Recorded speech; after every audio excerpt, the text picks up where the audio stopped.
హైదరాబాద్ ఒక global city. ఇది దశాబ్దాలుగా మనకి వినిపించిన ఒక అందమైన అబద్ధం.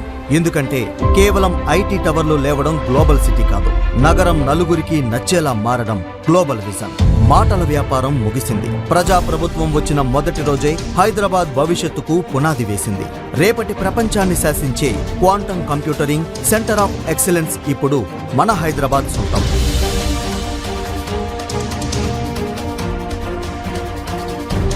ముఖ్యమంత్రి రేవంత్ రెడ్డి గారి నేతృత్వంలో ఐటీ మంత్రి దుద్దిళ్ల శ్రీధర్ బాబు గారి కృషితో ఒకే ఏడాదిలో 100 గ్లోబల్ కేపబిలిటీ సెంటర్స్ మన నగరానికి వస్తున్నాయి. హైదరాబాద్ ఇక సాఫ్ట్వేర్ రాసే నగరం కాదు, ప్రపంచానికే global innovation and AI hub.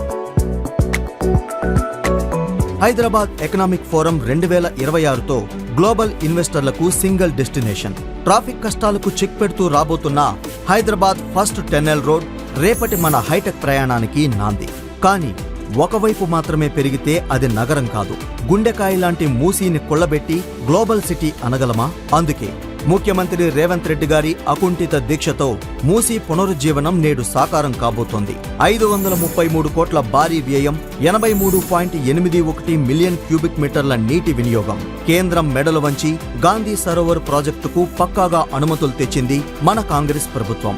Bapughat సాక్షిగా మూసీ రివర్ ఫ్రంట్ ఇక ప్రపంచ స్థాయి టూరిజం వండర్. ఇది కేవలం నదీ ప్రక్షాళన కాదు, హైదరాబాద్ ఆత్మగౌరవ పునరుజ్జీవనం. ముఖ్యమంత్రి రేవంత్ రెడ్డి గారి వేగం, మంత్రి శ్రీధర్ బాబు గారి వ్యూహం హైదరాబాద్ ను గ్లోబల్ లీగల్లోకి తీసుకెళ్తున్న ప్రజాప్రభుత్వం.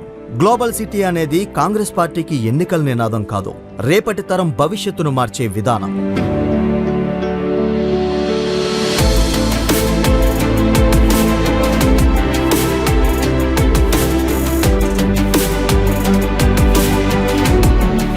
వచ్చేసారి పదవి వస్తుందనే అంశం మీద మీరు మాట్లాడుతున్నారే తప్ప మీకు మీరు మాట్లాడిన దాంట్లో అసలు పసనే లేదు.